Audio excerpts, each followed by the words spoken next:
This is how desperate the people in northern Gaza are. This aid truck, filmed at the end of January, is one of the last to enter the region. And here's why: aid so often caught in the fighting.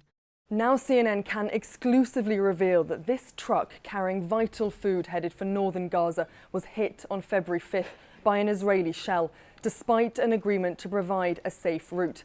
CNN has seen the internal UN incident report and the correspondence between the UN and the Israeli military that show the route of this convoy was agreed upon in advance.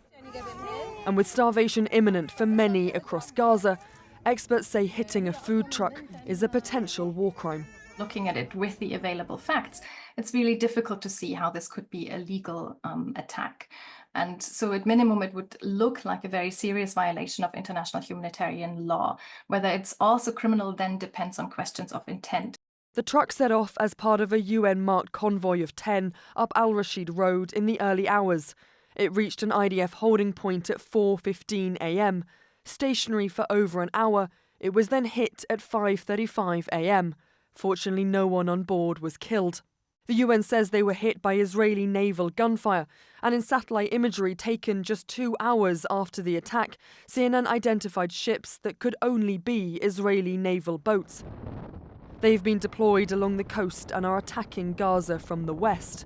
We share with the Israeli army the coordinates of the convoy, and only when the Israeli army gives us the okay, the green light, does UNRWA move. And the purpose of this deconfliction process is to make sure that aid convoys don't get hit. It's not the first time this has happened. Many other aid trucks have been hit since the beginning of this conflict. The UN says northern Gaza is still home to a reported 300,000 civilians. UNRWA says half of its mission requests to the north have been denied since January, and since this latest attack, they have taken the painful decision to stop trying to deliver aid to the north at all. The IDF says it's helping to coordinate humanitarian relief in Gaza, but aid agencies say they face repeated delays while some staff are detained and even tortured. A UN mission in December described one aid worker who said he was stripped, beaten and blindfolded. Even when convoys are allowed through, some routes are simply not passable. This large crater blocking Al-Rashid Road just weeks before it was designated by the IDF as the main route permitted for humanitarian vehicles.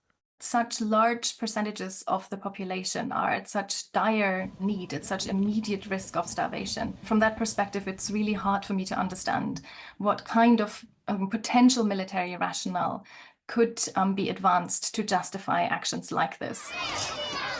As the humanitarian crisis deepens, the question is whether Israel will be held accountable in a court of law for depriving so many in Gaza of aid.